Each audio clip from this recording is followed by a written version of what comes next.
नमस्कार प्यारे बच्चों, सुमन हिंदी क्लास में आपका हार्दिक स्वागत है। आज मैं वीडियो ग्राम विकास अधिकारी 2018 हिंदी का प्रथम प्रश्न पत्र पार्ट 2 लेकर आपके समक्ष उपस्थित हूँ, जिसमें 25 प्रश्न हैं। तो देखते हैं इन महत्वपूर्ण प्रश्नों को।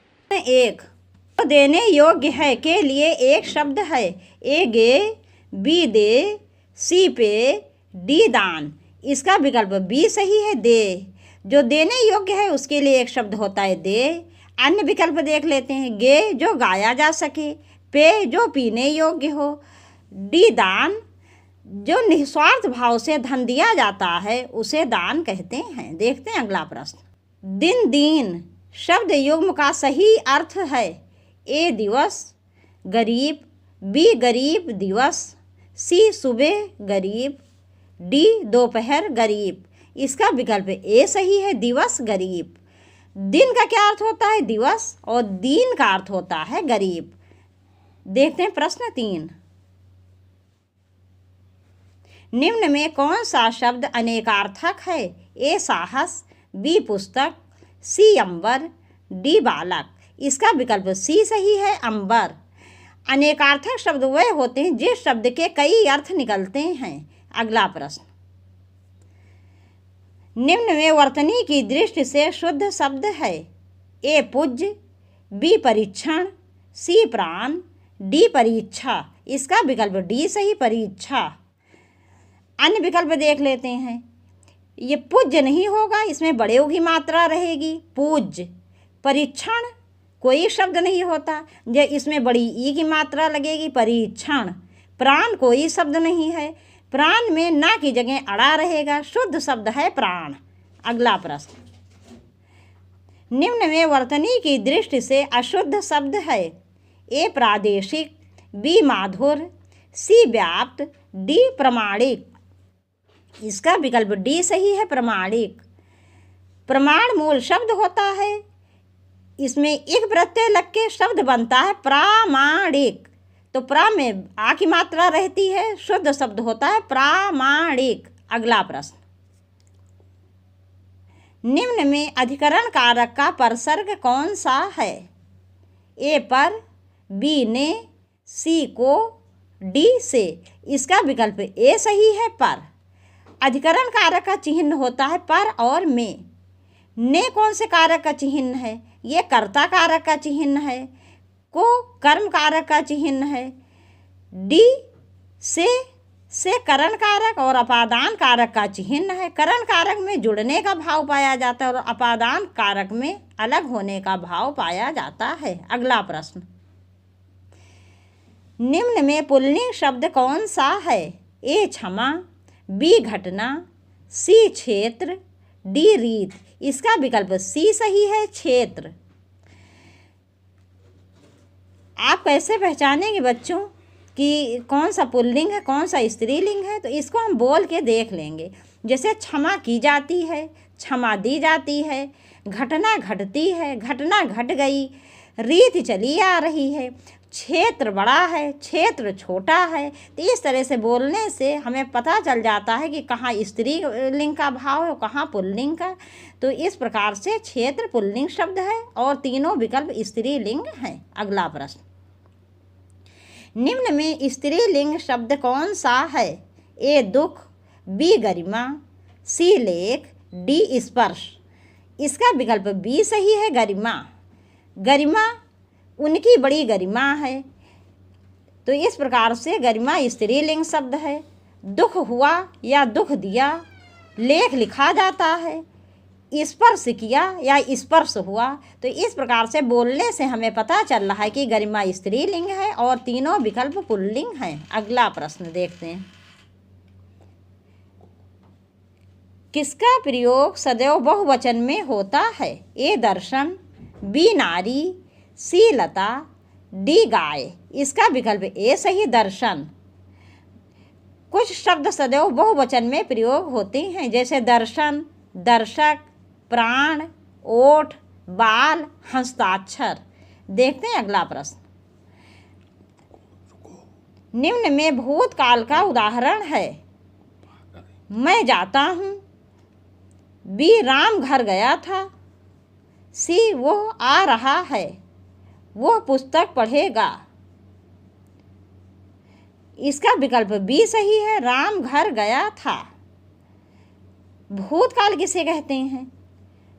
भूतकाल जो बीते हुए समय में कार्य का होना पाया जाता है, मतलब बीते हुए समय में जो कार्य हुआ होता है, जो क्रिया घटी होती है, उसे हम भूतकाल कहते हैं। भूतकाल के 6 भेद होते हैं: सामान्य भूतकाल, आसन्न भूतकाल, पूर्ण भूतकाल, अपूर्ण भूतकाल, संदिग्ध भूतकाल और हेतु मध्य भूतकाल। अन्य विकल्प देख लेते हैं। अच्छा, इसी को देख लेते हैं अभी और थोड़ा डिटेल से जान लो इसकी। राम घर गया था, यहाँ पूर्ण भूतकाल है। जहाँ कार्य बहुत समय पहले हुआ होता है वहाँ पूर्ण भूतकाल होता है। इसकी मुख्य विशेषता है अंत में या है, ई है, वो सॉरी या था, ई थी, ए थे आता है। तो राम घर गया था मतलब बहुत समय पहले वो घर गया था।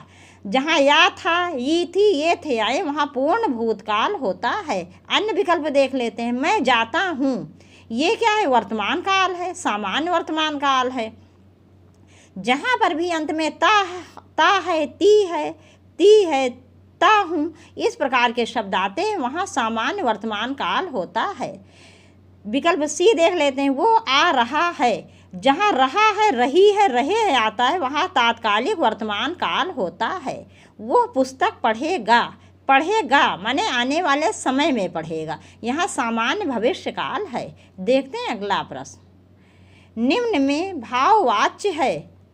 ए मोहन पुस्तक पढ़ता है, बी श्याम पत्र लिखता है, सी मोहन से बैठा नहीं जाता, डी पत्र लिखा जाता है। इसका विकल्प सी सही है, मोहन से बैठा नहीं जाता। भाववाच्य में 99% वाक्य जो है वो नकारात्मक रहता है। इसके अतिरिक्त यहाँ आकर्मक क्रिया का प्रयोग किया जाता है और यह सदैव पुल्लिंग एक वचन में होती है। देखते हैं अगला प्रश्न। निम्न में कौन सा वाक्य मिश्र वाक्य है? ए विद्वान सब जगह पूजा जाता है, बी अच्छा लड़का माता पिता की आज्ञा मानता है, सी वह पुस्तक राम की थी, डी जब सवेरा हुआ तब हम लोग बाहर गए। इसका विकल्प डी सही है, जब सवेरा हुआ तब हम लोग बाहर गए। अब देखो बच्चों, मिश्र वाक्य वहाँ होता है जहाँ एक मुख्य उपवाक्य होता है और दूसरा आश्रित उपवाक्य होता है, और जब हम दोनों को जोड़ देते हैं तब पूरा अर्थ निकलता है। तो इस प्रकार से जब सवेरा हुआ, कब सवेरा हुआ, कोई इसका अर्थ ही नहीं निकल रहा है। जब हम दोनों उपवाक्यों को जोड़ रहे हैं, जब सवेरा हुआ तब हम लोग बाहर गए, तो पूरा अर्थ निकल रहा है, इसीलिए यहाँ पर मिश्र वाक्य है। अब देखते हैं अगला प्रश्न। मैंने विद्यालय जाना है, वाक्य में अशुद्ध अंश है। ए मैंने, बी विद्यालय, सी जाना, डी है। इसका विकल्प ए सही है, मैंने विद्यालय जाना है, तो मैंने यहाँ गलत है। शुद्ध वाक्य होगा मुझे विद्यालय जाना है। देखते हैं अगला प्रश्न। प्रश्न चिन्ह कौन सा है? प्रश्न चिन्ह कौन सा है बच्चों? प्रश्न चिन्ह कौन सा है? अच्छा, प्रश्न चिन्ह यहाँ पर पूछा गया है कौन सा है, मतलब यहाँ ये अर्थ है कि प्रश्नवाचक चिन्ह कौन सा है। तो इसका विकल्प बी सही है। प्रश्नवाचक चिन्ह कहाँ है? विकल्प बी में है। प्रश्नवाचक चिन्ह कहाँ होता है? जहाँ कोई प्रश्न पूछा जाए। कहीं पर भी आप कौन देख लो, क्या, कैसे, कहाँ, इस प्रकार के शब्द अगर कहीं पर भी आते हैं तो वहाँ प्रश्नवाचक चिन्ह होता है। लेकिन कहीं कहीं पर ये शब्द नहीं भी आते हैं, फिर भी प्रश्नवाचक चिन्ह का प्रयोग किया जाता है। जैसे कि मान लो कोई ऐसा वाक्य हो जिसमें क्या, क्यों, कैसे, कहाँ, इस प्रकार के प्रश्नवाचक शब्द ना हो, लेकिन प्रश्न पूछने का भाव हो। जैसे कोई आपसे पूछे, आप बाजार जाओगे, आप बाजार जाओगे, यहाँ कहाँ, क्यों, कैसे आज शब्द नहीं आए हैं, फिर भी यहाँ प्रश्नवाचक चिन्ह लगेगा। तो कहाँ, क्यों, कैसे, क्या, इस प्रकार के शब्द जहाँ आते हैं वहाँ निश्चित रूप से प्रश्नवाचक चिन्ह लगता है। और जहाँ पर ये कहीं कहीं पर ये शब्द नहीं भी होते लेकिन प्रश्न का भाव होता है तो वहाँ पर भी प्रश्नवाचक चिन्ह का प्रयोग किया जाता है। विकल्प ए देख लेते हैं क्या है। यह है पूर्ण विराम। जहाँ वाक्य समाप्त हो जाता है वहाँ इसका पूर्ण विराम का प्रयोग किया जाता है। फिर सी विकल्प क्या है, इसे हम कहते हैं विस्मयादिबोधक चिन्ह। जहाँ पर भी पूर्ण विराम के नीचे बिंदी रहती है तो उसको विस्मयादिबोधक चिन्ह कहते हैं। ये मनुष्य के मनोविकार, हर्ष, शोक, घृणा आदि को प्रकट करने में इसका प्रयोग किया जाता है, या कभी कभी किसी को संबोधित करने में भी इसका प्रयोग होता है। अब विकल्प डी क्या है, इसको हम अर्ध विराम कहते हैं। जहाँ अल्प विराम से अधिक और पूर्ण विराम से कम रुकना होता है वहाँ इसका अर्ध विराम का प्रयोग किया जाता है। अब देखते हैं अगला प्रश्न। आसमान फट जाना मुहावरे का सही अर्थ है। ए असंभव काम होना, बी बहुत शोर करना, सी चुगली करना, डी अचानक आफत आ पड़ना। इसका विकल्प डी सही है, अचानक आफत आ पड़ना। बच्चों, आप लोगों ने किसी न किसी मुंह से सुना होगा कि जब कोई परेशानी आ जाती है जिसकी कोई संभावना नहीं रहती तो लोग क्या कहते हैं कि अरे बड़ी मुसीबत आ गई, लगता है कि आसमान फट गया। तो इस प्रकार से आसमान फट जाना का सही अर्थ है अचानक आफत आ पड़ना। देखते हैं अगला प्रश्न। स्वावलंबी होने के लिए सही मुहावरा है। ए पौबारा होना, बी पानी फेर देना, सी पैरों पर खड़ा होना, डी फूंक फूंक कर पैर रखना। इसका विकल्प सी सही है, पैरों पर खड़ा होना। स्वावलंबी होना, आत्मनिर्भर होना, अपने पैरों पर खड़ा होना, ये सब तीनों एक ही हैं। जैसे मान लीजिए अभी आपकी नौकरी लग जाती है तो आप जब स्वावलंबी बन जाओगे, आत्मनिर्भर हो जाओगे तो लोग क्या कहेंगे कि वो अपने पैरों पर खड़ा हो गया। अन्य विकल्प देख लेते हैं। पौबारा होना का क्या अर्थ है, अत्यधिक लाभ होना। पानी फेर देना का क्या अर्थ है, बना बनाया काम बिगाड़ देना। फूंक फूंक कर पैर रखना, मतलब कोई भी कार्य बहुत ही सावधानी के साथ करना, कोई भी कार्य बहुत सावधानी से करना। देखते हैं अगला प्रश्न। बोए पेड़ बबूल के आम कहाते होए, लोकोक्ति का सही अर्थ है। एक कर्म के अनुसार फल नहीं मिलता, बी जैसा कर्म करोगे वैसा फल मिलेगा, सी कर्म और फल का कोई संबंध नहीं, डी कर्म करो फल की इच्छा मत करो। इसका विकल्प बी सही है, जैसा कर्म करोगे वैसा फल मिलेगा। बच्चों, ये कहावत जो है ये बिल्कुल सही है। ये लोकोक्ति, जो जैसा कर्म करता है उसे वैसा ही फल मिलता है। जैसे मान लो बबूल के पेड़ में क्या होते हैं, कांटे होते हैं बहुत सारे, तो और आम क्या है, आम बहुत ही स्वादिष्ट फल होता है और अपने भारत का राष्ट्रीय फल भी है ये। तो अगर कोई व्यक्ति बबूल के कटीले पेड़ लगाएगा तो उसमें से कभी आम निकल सकते हैं, कभी नहीं निकल सकते हैं। तो हम जैसा कर्म करते हैं हमें फल भी वैसा ही भुगतना पड़ता है। देखते हैं अगला प्रश्न।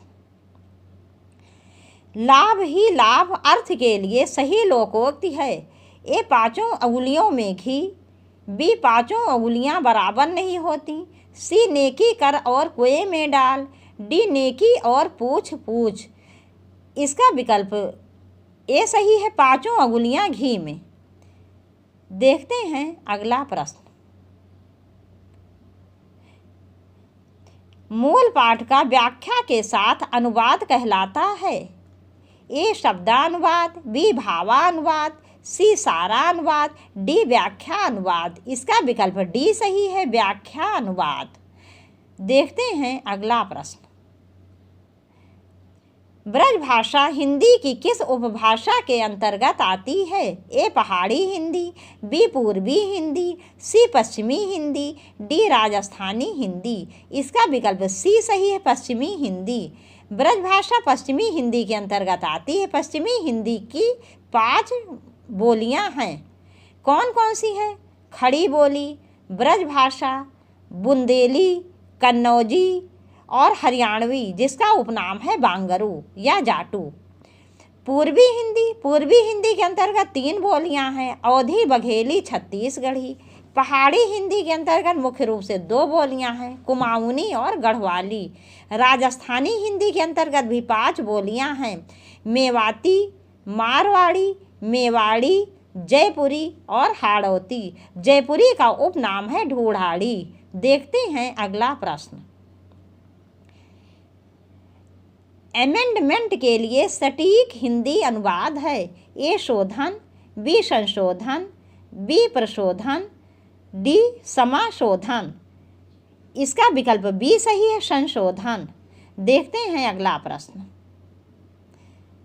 सूरसागर के रचयिता कौन हैं? ए विद्यापति, बी जयदेव, सी तुलसीदास, डी सूरदास।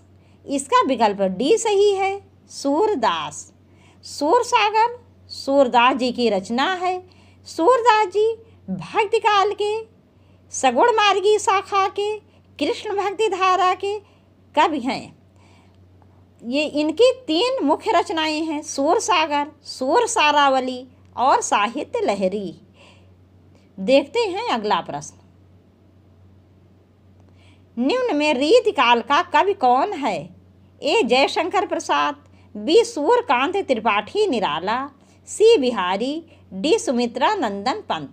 इसका विकल्प सी सही है, बिहारी। बिहारी रीतिकाल के कवि हैं।